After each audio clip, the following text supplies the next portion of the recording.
Le matin, la première chose que je fais, c'est regarder mes cheveux. J'observe cette matière dense et vaporeuse.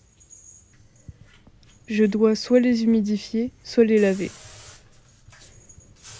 Ça me demande beaucoup d'entretien ces cheveux. Je leur mets de la crème, je fais des masques, des après-shampoings, je les hydrate avec de l'huile ou je teste de nouvelles crèmes pour voir quelle sera la meilleure. Les posts proposés sur Instagram sont remplis de conseils pour bien savoir les entretenir. En général, je les enregistre, mais je suis jamais vraiment ce qu'ils disent. D'abord parce que les produits qu'ils conseillent coûtent beaucoup trop cher et que les masques de 10 heures sont assez contraignants. Ces cheveux, je les ai lissés pendant 4 ans. Je les ai colorés, décolorés, redécolorés et recolorés, encore et encore, pour essayer d'apprendre à les aimer.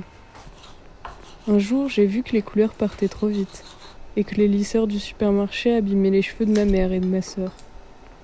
J'ai ouvert les albums de photos de famille, j'ai vu les cheveux dépassés du photo de permis de mon père, j'ai vu que ma mamie avait les mêmes cheveux que moi et que dans la famille, c'était un peu notre marque de fabrique. Ma mamie a maintenant les cheveux lisses et fins. Avec l'âge, leur nature change d'après ce qu'on m'a dit. Mon père coupe ses cheveux presque à ras et ma sœur ne peut pas passer une journée sans les attacher en queue de cheval serrée. J'ai feuilleté ces archives noires et blanches, j'ai regardé l'ancien Barcelone, l'ancien Montpellier, les portes des maisons espagnoles où papy et mamie ont à moitié grandi, les visages d'anciens résistants, les bras coupés à cause de la guerre, les morts trop jeunes, les Barcelonais qui sont restés et les mariages des uns et des autres. Entre toutes ces photos, je me suis reconnue, toute petite, sur un cheval à bascule, avec une tignasse digne des perruques d'un roi au Moyen-Âge. Quand j'étais petite, j'entendais le catalan que je ne comprenais pas. Maintenant, je ne le comprends toujours pas, mais j'écoute plus attentivement les récits d'anecdotes, débordant d'histoires. Et puis, je pose des tas de questions.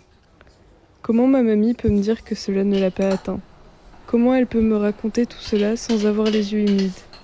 Quand elle me dit qu'elle n'a pas été malheureuse, qu'elle n'a pas pleuré pour ne pas faire de bruit quand elle a traversé la frontière, qu'elle me dit qu'elle est toujours tombée sur des personnes gentilles, qui l'ont aidée, alors qu'elle a dû fuir son pays à cause d'un dictateur.